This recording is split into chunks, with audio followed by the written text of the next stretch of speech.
Hey there, my wedding planning friends, and welcome back to my channel. If this is your first time here, thanks so much for clicking on my video.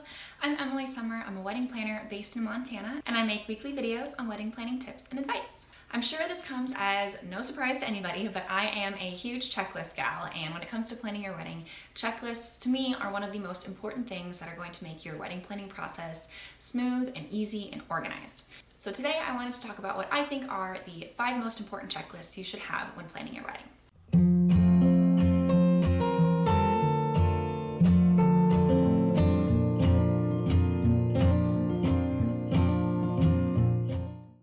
Number 1, the overall master checklist. So this is what you should be accomplishing when, what vendors you should be booking when, and just your overall wedding planning checklist.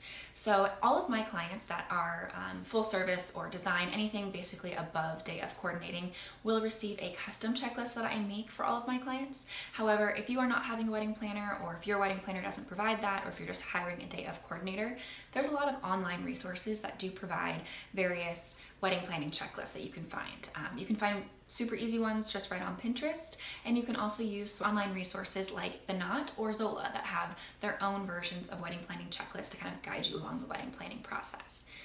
All of these checklists are probably going to vary slightly based on what everyone's sort of opinion on what should be done during when is, and this also might vary for you depending on how long of a time frame you have from the time of your engagement to the time of your wedding. So just keep that in mind.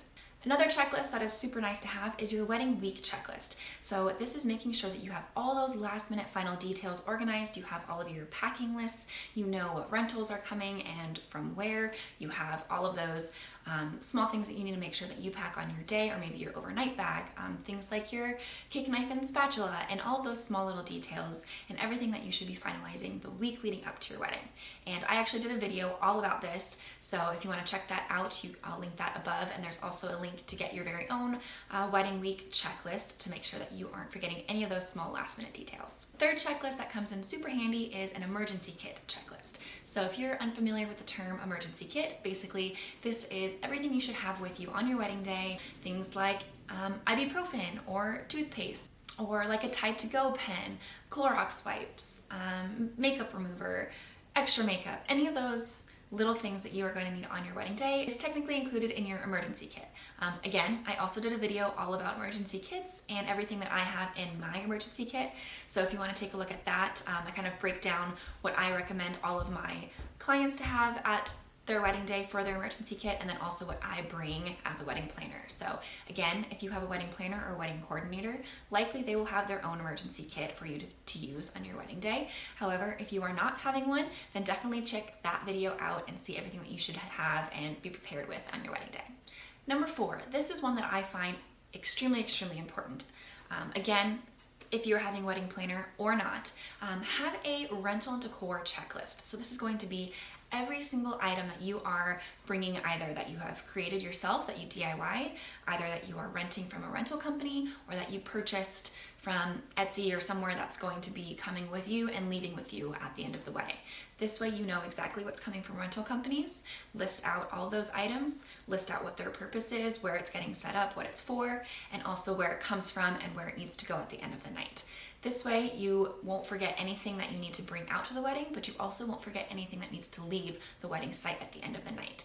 And this is especially important when you are handing off those duties to somebody else, like a wedding coordinator, or even if you're having a family member or members of your bridal party in charge of setup or teardown.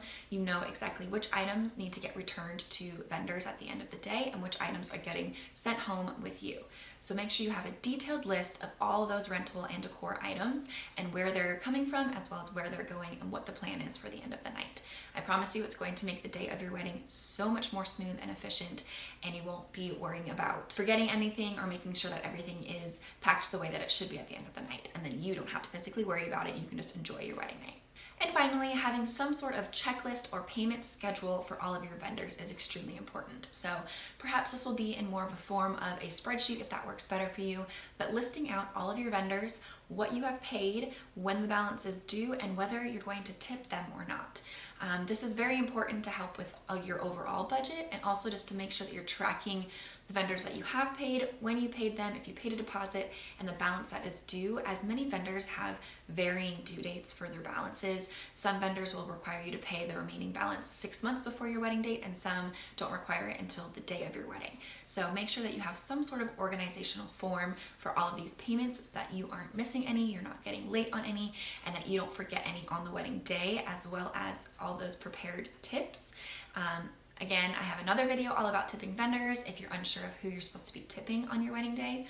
But I highly recommend having all of that prepared before your wedding day in prepared labeled envelopes that you can hand those out to somebody to be in charge to distribute those on your wedding day. In my opinion, checklists are one of the greatest things that you can have when it comes to planning your wedding, and it's going to make your life so much more efficient and easy and organized.